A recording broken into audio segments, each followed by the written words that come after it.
¿Qué tal? Un tema que se encuentra relacionado con el derecho familiar es: ¿qué son los alimentos? ¿Cómo se debe cumplir con esta obligación? ¿Cuándo termina esta obligación? ¿Y cuáles son las consecuencias en caso de no cumplirla? Quédate conmigo para que lo sepas.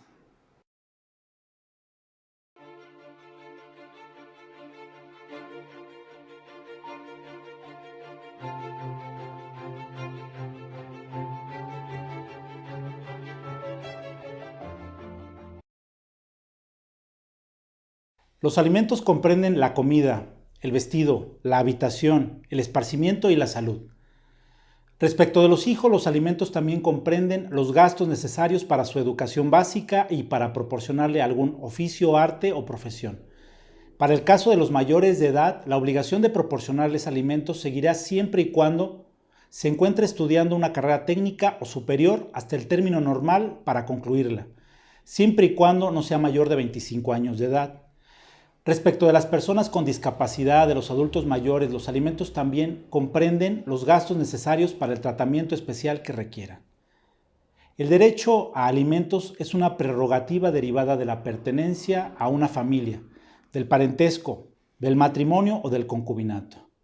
Esa obligación es recíproca. ¿Qué significa? El que los da tiene a su vez el derecho de pedirlos. En el caso del matrimonio, los cónyuges deben darse alimentos y la ley determinará cuándo queda subsistente en el tiempo esta obligación en el caso de divorcio. Los concubinarios están obligados a otorgarse alimentos, de igual forma que los cónyuges, mientras subsista la situación de hecho que da origen al concubinato. Los padres están obligados a dar alimentos a sus hijos. A falta o por imposibilidad de los padres, la obligación recae en los ascendientes por ambas líneas más próximos en grado. De la misma manera, los hijos están obligados a dar alimentos a los padres. A falta o por imposibilidad de los hijos, lo están los descendientes más próximos en grado. ¿Cómo se cumple esta obligación? La persona obligada a dar alimentos cumple la obligación asignando una pensión al acreedor alimentario o incorporándolo a la familia. Si el acreedor se opone a ser incorporado, compete al juez fijar la manera de administrar alimentos. El deudor alimentario no puede pedir que se incorpore a su familia el que debe recibir los alimentos cuando se trata de un cónyuge divorciado, que reciba alimentos del otro y cuando haya inconveniente legal para hacer esa incorporación. Los alimentos han de ser proporcionados de acuerdo a las posibilidades del que debe darlos y a las necesidades de quien debe recibirlos. Cuando no sean comprobables los ingresos del deudor alimentario, el juez resolverá, con base en la capacidad económica y el nivel de vida que el deudor y sus acreedores alimentarios hayan llevado en los últimos 2 años. ¿Cómo se aseguran los alimentos? El aseguramiento o garantía podrá consistir en hipoteca, fianza, depósito de cantidad suficiente para cubrir los alimentos o de cualquier otra garantía suficiente a juicio del juez. ¿Cuándo termina la obligación de dar alimentos? Primero, cuando el que tiene la obligación carece de medios para cumplirla. Segundo, cuando el menor o alimentista deja de necesitar los alimentos. Tercero, en caso de injuria, falta o daños graves inferidos contra el que da alimentos, salvo que se trate de menores cuyo deudor alimentario sea el padre o la madre.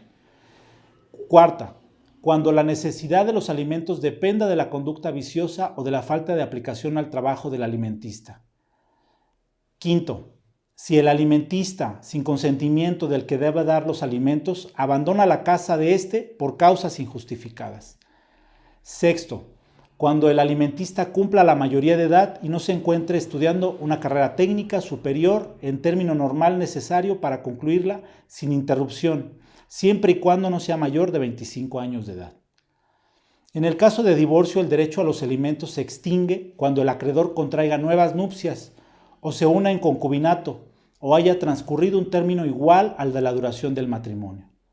En caso de divorcio, el juez resolverá sobre el pago de alimentos a favor del cónyuge que, teniendo la necesidad de recibirlos, durante el matrimonio se haya dedicado a las labores del hogar y al cuidado de los hijos.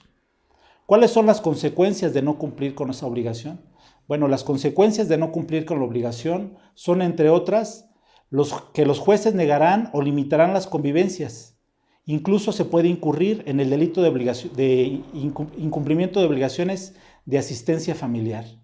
Te quiero comentar que la información que te comparto es vigente en el Código Civil para el Estado de Querétaro. Y cualquier modificación puede ocurrir con el paso del tiempo. Cualquier duda, estoy a tus órdenes en los contactos de la descripción. Muchas gracias.